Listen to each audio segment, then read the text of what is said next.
بسم اللہ الرحمن الرحیم رحمۃ اللہ وبرکاتہ۔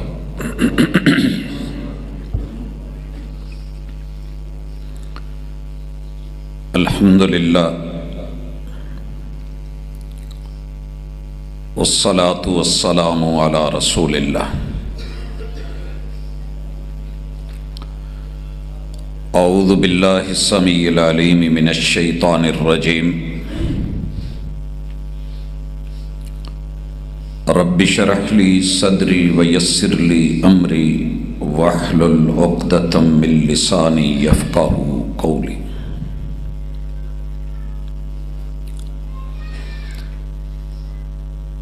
دو چار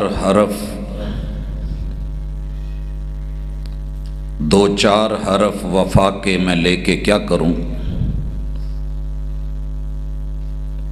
دو چار حرف پیار کے میں لے کر کے کیا کروں؟ دینی ہے تو وفا کی مکمل کتاب دے۔ حاضرین مجلس، احباب گرامی، سامعین و سامعات، موجودہ دنیا کی آبادی الحمدللہ 7 بر اعظموں کے 249 ملکوں میں 8 ارب کے لگ بھگ ہے۔ ان میں سے 6 ارب لوگ وہ ہیں کہ جنہوں نے اپنے رب کو مانا ہی نہیں، تسلیم ہی نہیں کیا، انکاری ہیں اور کفر کی دنیا میں مبتلا ہیں۔ باقی رہے جو 2 ارب، ان 2 ارب ماننے والے، کلمہ پڑھنے والے مسلمانوں کی حالت یہ ہے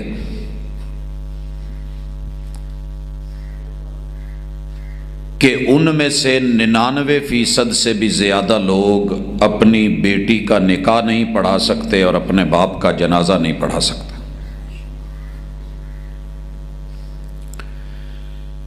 بات سنیں، دعوے سنیں، گفتگو سنیں، سارا دن کے لڑائی جھگڑے مجلسوں میں، بیٹھکوں میں، دکانوں پہ، بازاروں میں، گلیوں میں، محلوں میں، تو یوں لگتا ہے کہ ہر بندہ بہت بڑا عالم، فاضل، داعی، مبلغ، مناظر ہے۔ عمل کی دنیا میں دیکھیں تو سب زیرو لگتے ہیں اور علم کی دنیا میں دیکھیں تو سبھی ہیرو لگتے ہیں۔ کیا کیا جائے؟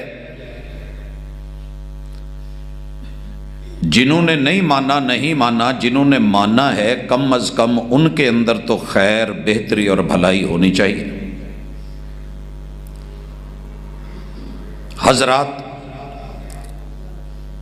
آج کی اس ملاقات میں سب سے پہلے اپنا محاسبہ کرنا چاہتا ہوں اور پھر ہر بھائی کو، بہن کو، بیٹے کو، جوان کو، بزرگ کو یہ دعوت فکر دے رہا ہوں کہ دنیا میں ہم 8 ارب لوگوں کو تو سیدھا نہیں کر سکتے، کم از کم اپنا محاسبہ کر کے خود کو تو صحیح کر سکتے ہیں۔ میری ساری گفتگو کا محور اور مقصد قطعاً یہ نہیں ہے کہ میں کسی کو طعنہ دوں یا برا کہوں، مجھے صرف خود کو آئینہ دکھانا ہے۔ میں آپ کو اتنا نہیں جانتا جتنا آپ اپنے آپ کو جانتے ہیں، اور آپ مجھے اتنا نہیں جانتے جتنا میں خود کو جانتا ہوں۔ اس حوالے سے ہمیں کرنا کیا تھا اور کر کیا رہے ہیں، آئے کیوں تھے اور آنے کا مقصد کیا تھا، اور ہم کس لیول پہ ہیں۔ کہیں بھی جائیں ہمارا رنگ پھیکا پڑ جائے تو طبیب اور ڈاکٹر یہ دیکھتے ہیں کہ HB پورا ہے،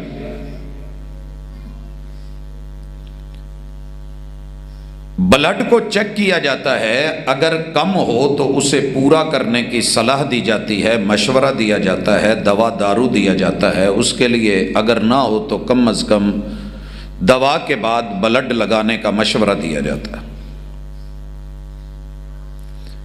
خون میں کمی ہو، کیلشیم کی کمی ہو، جسمانی کمزوری ہو تو دوا دارو موجود ہے۔ کیا ایمان کی کمزوری بھی کبھی چیک کی؟ حضرات ایڑیاں پھٹ جائیں، ہونٹ پھٹ جائیں تو ہمارے پاس اس کی مرہم ہے، کریمے ہے۔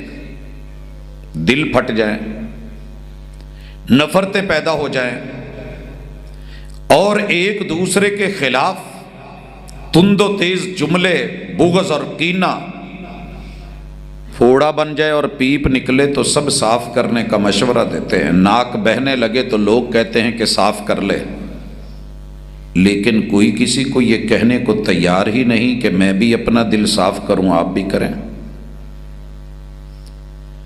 آج کی گفتگو اللہ سے بڑی امید ہے، اثر میرے رب نے ڈالنا ہے، کوشش اور کاوش آپ نے سننے میں اور میں نے سنانے میں کرنی ہے، برکتیں اللہ دے گا۔ بہترین ہے وہ انسان کہ جو اپنا محاسبہ کر لے، ساری دنیا کا حساب کرتے رہے، محاسبے کرتے رہے، اگر نہیں کیا تو اپنا نہیں کیا۔ شاعر کہتا ہے کہ اپنی کوتاہیوں کو پس پشت ڈال کر، اپنی کوتاہیوں کو پس پشت ڈال کر ہر شخص کہہ رہا ہے زمانہ خراب ہے۔ زمانہ ہمیں سے بنا ہے، کسی غیر سے نہیں۔ تو آئیے اپنے آپ کو چیک کریں کہ ہم کس پانی میں ہیں۔ حضرات، قیامت اسی کی ہے کہ جو وفادار ہے۔ دنیا بھی وفا کے مثالے پہ جڑی ہوئی ہے۔ جائیے کسی بھی رشتے سے وفا نکال دیجئے اور پھر مجھے وہ رشتہ کامیاب ہوتے دکھا دیجئے۔ اینٹوں کو جوڑنے کے لیے ریت اکیلی نہیں ہوتی، جب تک ساتھ سیمنٹ نہ ملے، مثالہ پورا نہ ہو تو اینٹیں نہیں جڑتی۔ مثالہ مضبوط ہوگا، جاندار ہوگا، شاندار ہوگا، بلڈنگ مضبوط ہوگی۔ سب سے پہلے اپنی وفا کو چیک کریں کہ وفا کتنی مضبوط ہے بھی کہ نہیں ہے۔ ہر پیار کرنے والے کو شکوہ ہے کہ میرا محبوب بے وفا ہے۔ ہر مرد کو شکوہ ہے کہ بیوی نے جیسے وفا کا حق تھا ادا نہیں کرا۔ ہر بیوی کو شکایت ہے کہ میرا شوہر قبول ہے تو اس نے بڑی محبتوں سے کہا تھا مگر لفظوں سے وفا نہیں کر پایا، میرے رشتے کو نبھا نہیں سکا۔ استاذ نالاں ہے کہ بچوں میں وفا اور حیا نہیں رہی۔ بچوں کو شکوہ ہے کہ استاذ میں وہ ذوق، وہ شوق، وہ تڑپ نہیں رہی۔ ہر طرف انگلی دوسرے کی طرف ہے، میں خود کو بھی چیک کروں۔ لوگوں سنیے، وفا کا پہلا معیار یہ ہے کہ آپ اپنے پیدا کرنے والے کے کتنے قریب ہیں، کتنے قریب ہیں۔ اگر اس کا جواب آپ صحیح دے سکیں تو مسل کی جنگ سائیڈ پہ رکھ دیں۔ انسان ہونے کے ناطے الرحمن علم القرآن خلق الانسان، جس نے انسان کو بنایا ہے وہ رحمان، پیدا کرنے والا۔ روئے زمین پہ گھومیے، کسی بھی بندے سے پوچھئے وہ خود کو کم از کم انسان تو مانتا ہے۔ سب آدم کے بیٹے ہیں، حوا کی بیٹیاں ہیں۔ کلکم من آدم و آدم من تراب، سب اولاد آدم اور آدم علیہ السلام مٹی سے۔ تو پھر پوچھئے خود سے سوال کیجئے کہ میں اپنے رب اور اپنے خالق کے ساتھ کتنا وفادار ہوں اور کتنا قریب ہوں۔ اگر آپ واقعتاً اپنے رب کے قریب ہیں، ہر دکھ سکھ میں، مشکل میں، آسانی میں، ایک ایک پل میں، تو مبارک ہو، آپ جنتی ہیں، آپ جنتی ہیں۔ آپ کا رنگ، آپ کی نسل، آپ کی برادری، آپ کا قوم، آپ کا قبیلہ، آپ کی جگہ رہائش اور سکونت، آپ کا سکنہ، موضع یا شہر، گاؤں یا دیہات، کوئی بھی جگہ میٹر نہیں کرتی۔ رب نے اپنے وفادار کے لیے جنت رکھی ہے، اور اس وفا کا معیار خود رب نے محمد الرسول اللہ صلی اللہ علیہ وسلم کو بتایا۔ فرمایا قیامت کا دن ہوگا، سورج قریب ترین آ چکا ہوگا۔ قاری صاحب جو تلاوت کر رہے تھے، ایک ایک لفظ چیر کے رکھ دینے والا تھا دل۔ حضرات، جہاں کوئی نہیں ہوگا وہاں احقابہ، صدیوں کی صدیاں، مدت مدید، جہاں ٹائم گزرے گا ہی نہیں، اکیلے تن تنہا رہنا ہے، بند کوٹھڑیوں میں، سزاؤں میں یا رب کی جزاؤں میں رہنا ہے۔ نفسا نفسی کا عالم اور بدن پہ کوئی کپڑا نہیں ہے۔ آواز آئے گی وفادار بلا لیے جائیں، میں آج انہیں اپنا سایہ دوں گا۔ یاد رکھیے، اللہ کا اپنا سایہ، سایہ خدائے ذوالجلال، پوری امت متفق ہے اس جملے پہ قومی ترانے میں۔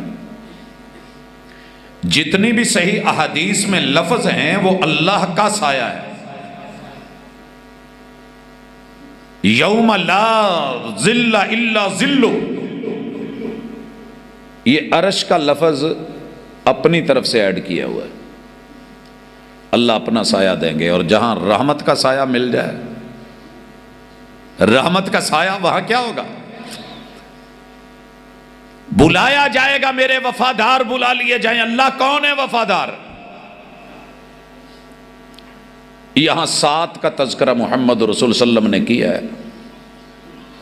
چیک کریں، میٹر لگائیں، بخار چیک ہوتا ہے میٹر سے، تھرمامیٹر 98 پہ ہو تو نارمل ہے، نیچے کو ہو تو جسم ٹھنڈا ہو رہا ہے، اوپر کو جائے تو بخار ہے۔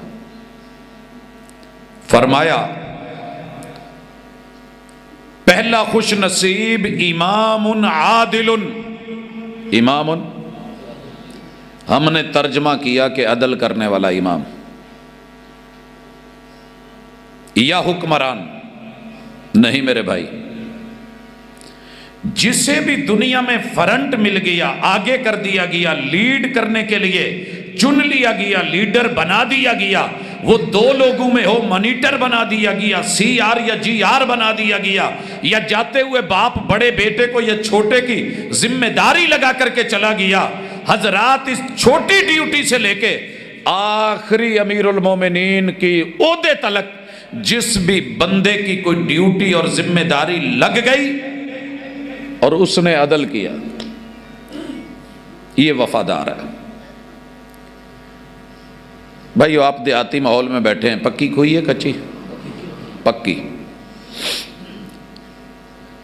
لفظ پکا کے جائیے گا، یقین کیجئے اس جملے میں میرے محبوب نے پوری دنیا کے سمندروں کے پانیوں کو ایک کوزے لفظ عدل میں بند کر دیا۔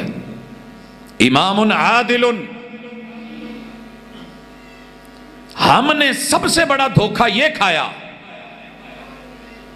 ہم نے عدل کی جگہ لفظ انصاف لے آئے، معنی کیا انصاف، اور میں سمجھتا ہوں کہ یہ اتنا بڑا دھوکہ ہے، اتنا بڑا دھوکہ خود کے لیے بھی دوسروں کے لیے بھی۔ انصاف کا لفظ ہے نصف سے۔ جو لوگ عرب دنیا میں رہ کے آئے ہیں وہ جانتے ہیں کہ وہاں آدھے کو نصف کہتے ہیں، یا زبان بگاڑ کے نصف، نصف نصف، آدھا آدھا، نصف۔ کوئی بھی چیز آدھی تیری ہے آدھی میری ہے، یہ اللہ کی تقسیم کے اوپر بہت بڑا انسانی ڈاکہ ہے۔ رب آدھی آدھی نہیں دیتا۔ مساوات پیدا ہونے میں، تخلیق میں، عزت آبرو اور اکرام میں۔ ان اکرمکم عند اللہ اتقاکم، اتنا مساوی اصول تو ہے کہ جس کے پاس تقوی زیادہ ہے اللہ کے نزدیک اسی کی عزت زیادہ ہے۔ باقی رب نے کسی کو مساوی بنایا ہی نہیں، اپنی مرضی سے بنایا۔ عدل کیا ہے اور انصاف کیا ہے؟ ہم نے تحریک انصاف بنائی، ہم نے انصاف کے لیے عدالتیں بنائی، ہم نے انصاف کے لیے کورٹ کچہریاں بنائی، انصاف کے لیے ہم نے ججز مقرر کیے، انصاف کے لیے ہم نے وکلا کر لیے، انصاف کے لیے ہم نے بڑے بڑے پاپڑ بیلے، مگر تلاش ہی غلط کی ہے۔ مجھے انصاف نہیں چاہیے، عدل چاہیے۔ مثال سے بات سمجھ آ جائے گی۔ شادیاں 2 ہوں، 3 ہوں یا 4 ہوں یا 1 ہو، ان اللہ یأمر بالعدل، اللہ کہتے ہیں کہ عدل کر۔ عدل کیا ہے؟ عدل کیا ہے؟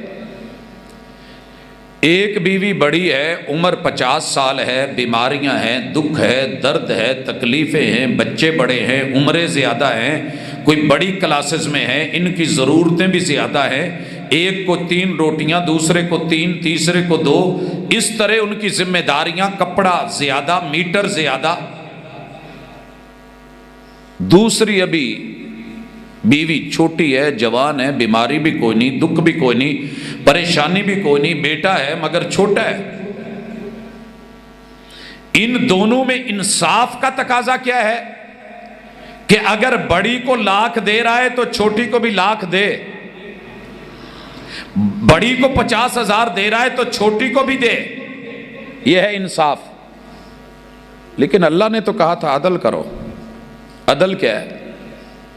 اس چھوٹی کا ایک کمرے میں گزارا ہو جاتا ہے، 5,000 میں گزارا ہو رہا ہے، اس کے بچے کو دودھ ہی کافی ہے، لیکن بڑی کو بیماری کے لیے بھی، بڑا گھر بھی، بچے بھی، پڑھائی بھی، تعلیم بھی، تربیت بھی، ضرورتیں زیادہ ہیں تو خرچ بھی زیادہ، ضرورتیں کم ہیں تو خرچ بھی کم۔ یہ ہے عدل۔ ان اللہ یامر بالعدل۔ معاشرہ عدل پہ چلتا ہے، انصاف پہ نہیں۔ انصاف کا تقاضا کیا ہے کہ کوئی نیچے لیٹ کے پنچر نہیں لگائے، سارے سیٹ پہ بیٹھے ہوں یا سارے گاڑی کے نیچے لیٹے۔ عدل کا تقاضا ہے کہ کوئی زمین بوئے، کاشت کرے۔ عدل کا تقاضا ہے کہ جو ایکسپرٹ ہے وہ یہ کام کرے، پھر مولیوں کو نکالے، لوڈ کرے، منڈی میں لے کے آئے۔ اور جو مصروف ترین بندہ ہے، جس کا یہ شعبہ نہیں ہے، وہ صرف پیسے دے، رقم لے اور لے آئے۔ اگر یہاں انصاف ہوتا تو ہر بندہ اپنی جوتی خود بنا رہا ہوتا۔ یہ نظام عدل پہ چل رہا ہے۔ امام عادل، آپ مسجد کے خطیب ہیں، نمازی، پیچھے ہیں، آپ نے نماز پڑھانی ہے۔ انصاف کا تقاضا ہے کہ ظہر، عصر، مغرب، عشاء اور فجر برابر ہوں، اور آپ کی تلاوت اچھی ہے، آواز اچھی ہے، آپ پارا پارا پڑھیں۔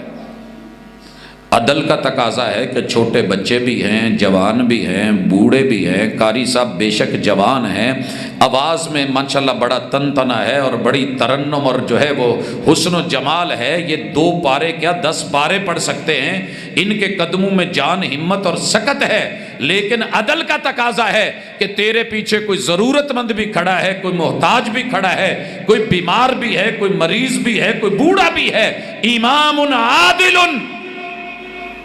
میرے نبی جیسے امام مصلی پہ ہیں اور بچہ رو پڑا ہے، میرے نبی نے نماز مختصر کر دی۔ یہ ہے وفا اور یہ ہے حیا۔ جسے مل گیا اسے اللہ کا سایہ مل گیا، زمین پہ بھی کبھی مار نہیں کھائے گا۔ یہ عدل ہم سے چھن گیا ہے، چیک کریں آپ بھی اور میں بھی۔ رب جس کو 4 پیسے دے دیتا ہے اکڑ، ظلم اور زیادتی. اور عدل کیا ہے؟ وضع الشیء فی محلہ، جس چیز کا جو مقام ہے اسے وہیں پہ رکھیے. ایک طرف میری امی ہے، ایک طرف میری بیوی ہے. انصاف کا تقاضا کیا ہے کہ 5 روپے انہیں دوں، 5 انہیں دوں. عدل کا تقاضا کیا ہے؟ عدل کا تقاضا کیا ہے کہ میری والدہ اس وقت بڑھاپے میں وہ بیچاری نرم غذا کھا سکتی ہیں تو انہیں نرم دو. بیوی میرے کے دانت مضبوط ہیں، وہ گنا چھیل سکتی ہے تو کوئی حرج نہیں اس کو وہ دے دوں. ماں نو پھڑایا ہوئے، ماں جی تواڈے لئی میں تواڈا پتر میٹھا جہا گنا لے آیا، تسی گنا چوپو تو کھیر دتی ہوئے بڈھی نو، لے چل تو کھیر شیر کھا لا. یہ ظلم ہوگا کیونکہ آپ نے چیزوں کو مناسب جگہ پہ نہیں رکھا. دوسری مثال ہمارے دیہاتوں میں پہلے ہوتا تھا، اب شاید ہوتا ہو یا نہ ہو. شہر میں جا کے جوتا چھوٹے سائز کا لیتے تھے کہ جتی جنی چھوٹی ہوئے انی چنگی ہوندی ہے، پیر میں ود دے نہیں. بالخصوص وہ کرنے والی اور یہ خصہ سے جو دوسری ٹائپ کی ہے، مجھے اس کا نام نہیں آ رہا، وہ لیتے تھے اور وہ چلتے ہوئے چیختی تھی باقاعدہ ہمارے چلنے سے. اور شاعر اس پہ شعر لکھتے تھے، جتی تیری چیک مچیکاں وچ تلے دی دھار وہ نکیاں نکیاں ٹوراں ٹور دی. اچھا یہ چاہیے؟ آپ نے جوتا لیا، سوچ یہ تھی کہ تنگ ہونا چاہیے، لے لیا، پاؤں میں ڈالا، 5 کلومیٹر چلنا تھا، چھالے پہ گئے. ہن کی کیتا؟ جتی لا کے تے سر تے رکھ لئی تے آپ ہی اڑی ٹورے جاندے نے. ویکھیا ہونا منظر تسی، میں تے اپنی اکھیں دیکھیا تے انہاں علاقیاں 'چ ویکھیا ہے، جتی سر تے آپ ہی ہونی ٹری جاندے نے. یہ انصاف نہیں. جوتی کا مقام پاؤں ہے تے سر تو لیڑا لے کے پیراں تے چھالے نے اوتھے بن لینا، یہ بھی عدل نہیں. ہر چیز کو اس کے مقام پہ رکھنا. اگر آپ یہ جانتے ہیں تو آپ حیادار ہیں، وفادار ہیں، آپ دنیا میں بھی کامیاب ہیں اور کل قیامت کے دن تیرے رب کا سایہ تیرا منتظر کھڑا ہے. اس ممبر کی مثال لے لیجئے. امام عادل،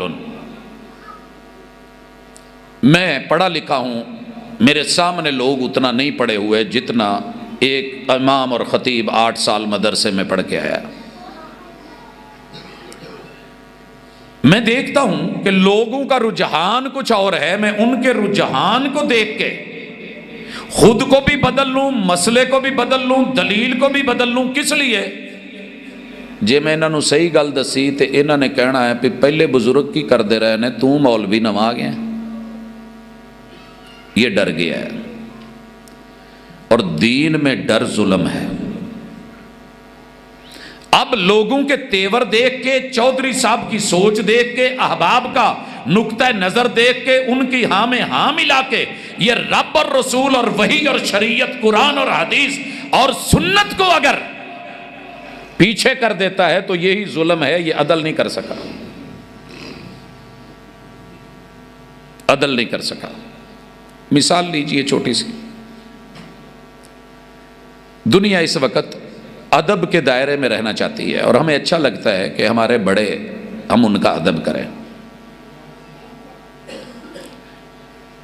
اس ادب کے تقاضے میں ہم اللہ اور اس کے رسول کا ادب بھول جائیں تو شاعر نے کہا تھا، ادب سے ملنے میں کیا حرج ہے مگر اتنا نہ جھک کے دستار گر پڑے. انجام ظالموں کا اپنی نظر میں رکھ، شاید کہ تیرے ہاتھ سے تلوار گر پڑے. جب میرے محبوب آئے ہیں تو اس وقت انڈیا تھا، الہند، اور یہاں سے جس لوہے کی تلوار بنتی تھی اسے المہند کہتے تھے. یہ ایک پوری تہذیب تھی. اور پتہ ہے یہ تہذیب ملنے میں، ادب کرنے میں، جھکنے میں، سلام کیسے لیتے تھے؟ سر بھی جھکاتے، دونوں ہاتھ بھی جوڑتے اور ساتھ کیا کہتے؟ نمستے. یہ انداز تھا، آج بھی چلتا ہے. ایک طرف یہودی تھے، تہذیب تھی، اور وہ سلام کرتے تو وقالت اليہود عزیر ابن اللہ، وقالت اليہود عزیر ابن اللہ، اشارہ ہوتا تھا کہ عزیر اور اللہ دونوں مل کے باپ بیٹا کائنات چلاتے ہیں۔ عیسائی موجود تھے اور ان کے سلام لینے کا انداز 3 انگلیوں کے ساتھ، سکاؤٹنگ میں آج بھی ہوتا ہے، یہ 2 فولڈ کرتے ہیں۔ اگر آپ اسکولوں کالجوں سے جڑے ہوئے ہیں تو سکاؤٹنگ میں 3 انگلیوں سے سلام، کہ عیسیٰ جمع مریم جمع روح اللہ مل کے کائنات چلاتے ہیں، سلوگن۔ حضرات یہ اشارے تھے، تیرے میرے محبوب جب انہوں نے اپنی تہذیب متعارف کی تو ممبر و محراب سے عدل پیش کیا۔ عدل کیا تھا؟ کہ تیرا اللہ ایک ہے۔ تشہد میں بیٹھ تو اشہد اللہ الہ، نہ 2 نہ 3 نہ کچھ اور، نہ دونوں ہاتھوں کا نمستے، نہ سر جھکا کے، نہ گھٹنوں کو ہاتھ لگا کے، نہ پیری پینا کہہ کے، بلکہ پیار اور محبت سے دائیں ہاتھ کو، یہ 2 ہاتھ کا چکر نہیں، 2 انگلیوں کا چکر نہیں، یہ 3 انگلیوں کا مسئلہ نہیں، یہ گھٹنے کو ہاتھ لگانے کا مسئلہ نہیں، یہ پاؤں پڑنے کا مسئلہ نہیں، یہ ماتھا ٹیکنے کا مسئلہ نہیں، بلکہ یہ عہد و پیمان ہے اور محبت ہے۔ السلام علیکم، لے وعدہ رہا، لے وعدہ رہا۔ کیا وعدہ ہے؟ کہ تیری جان، تیرا مال، تیری عزت اور تیرا دین، اسے میری طرف سے کوئی نقصان نہیں ہوگا۔ یہ عہد و پیمان تھا۔ السلام قبل الکلام، ملنے سے پہلے جان لے تو کوئی بھی ہے، میں محمد رسول صلی اللہ علیہ وسلم کا امتی ہوں۔ اور دایاں ہاتھ کانا یوجبہ التیمن فی تنعلہ و ترجلہ و طہورہ و فی شانہ کلہ، تیرے نبی کو پسند تھا ہر اچھا کام دائیں ہاتھ سے کرتے تھے۔ سلام اچھا کام ہے کہ نہیں؟ تیرے میرے پیغمبر نے اسے بایاں ہاتھ نہیں لگایا۔ ہاں مصافحہ آپ نے کیا، دائیں سے دایاں ملایا۔ کئی موقع ایسے آئے میرے محبوب نے تربیت کے لیے ہاتھ پکڑا، ہاتھ پہ ہاتھ دھرا۔ صحابی چھوٹے ہیں، ان کا ایک ہاتھ میرے نبی کے دونوں ہاتھوں میں ہے، اور آپ توجہ کے طور پہ علمنی رسول اللہ صلی اللہ علیہ وسلم التشہد، میرے محبوب نے مجھے یہ بات سکھائی، اور میرا ہاتھ آپ کے دونوں ہاتھ کے درمیان تھا۔ تعلیم کے لیے آج بھی استاذ اپنے شاگرد کو محبت سے ہاتھ تھام کے پکڑ کے، یہ علم، پیار، توجہ، اقبال، انہماک، یہ موجود ہے۔ تیرے میرے نبی کی سیرت ہے، مگر بات کا بتنگڑ بنا لیا جائے، لڑائی اور جنگ شروع کر دی جائے، اور اصل بات پیچھے رہ جائے، مقصد فوت ہو جائے، اور پیار ہار جائے، جنگ جیت جائے، نفرت جیت جائے، تو سلام کا تو مقصد ہی پیار تھا۔ حضرات، تہذیبوں کی جنگ لگی ہوئی تھی۔ دوسری مثال لے لیں، عدل کیا ہے؟ امام عادل، لوگوں سے ڈر کے بات نہیں کرنی۔ آپ جب ہجرت کر کے آئے ہیں تو مدینے میں یہودی لوگ تھے، ان کی اپنی تہذیب تھی، کتاب تھی، اہل کتاب تھے، 7 نبیوں کو اس سے زیادہ کو فالو کر رہے تھے۔ عزیر علیہ السلام کو، داؤد علیہ السلام کو، سلیمان علیہ السلام کو، جناب یعقوب علیہ السلام کو، یوسف علیہ السلام کو، موسیٰ و ہارون علیہ السلام، اتنے انبیاء کو ماننے والوں کی ایک اپنی تہذیب تھی۔ یہ اپنی عبادت گاہ میں جوتا لے کے نہیں جاتے تھے۔ کل نو گل ٹور نہ دیا جائے بھی مسئلہ نواں کر گیا۔ 1444 سال ہو گئے ہیں میرے محبوب کو ہجرت کیے ہوئے۔ کتنے؟ یہ کون سا سال چل رہا ہے؟ 1444 ہی ہے نا، 44۔ اتنے سال ہو گئے ہیں، یہ اتنا ہی پرانا مسئلہ ہے۔ مدینے میں آئے تو آپ نے کہا یہود و نصارہ کی مخالفت کرو، یہ عبادت گاہوں میں جوتے لے کے نہیں جاتے میرے صحابہ، اب آپ وہ مسجد جو میں نے مدینے میں بنائی ہے، اپنے ہاتھوں سے بنائی ہے، نام المسجد النبوی الشریف ہے، جہاں ایک نماز کا ثواب صحیح حدیث کے مطابق 1000 نماز کا ہے، تم نے جب اس مسجد میں آنا ہے میرے ہوتے ہوئے، تم نے اب جوتے پہن کے ہی مسجد میں آنا ہے۔ ਭਾਜੀ ਹਰ ਆਲਮ ਜਿਹਨੇ ਹਦੀਸ ਪੜ੍ਹੀ ਹੈ ਨਾ ਉਹਨੂੰ ਇਸ ਹਦੀਸ ਦਾ ਪਤਾ ਹੈ, ਲੇਕਿਨ ਤੁਹਾਡੇ ਤੋਂ ਡਰਦਾ ਨਹੀਂ ਦੱਸਦਾ ਕਿ ਤੁਹਾਡਾ ਕੀ ਪਤਾ, ਤੁਸੀਂ ਉਹੀ ਜੁੱਤੀਆਂ ਜਿਹੜੀਆਂ ਬਾਹਰ ਲਾ ਕੇ ਆਏ ਜੇ ਚੁੱਕ ਕੇ ਟੁਰ ਪਵੋ।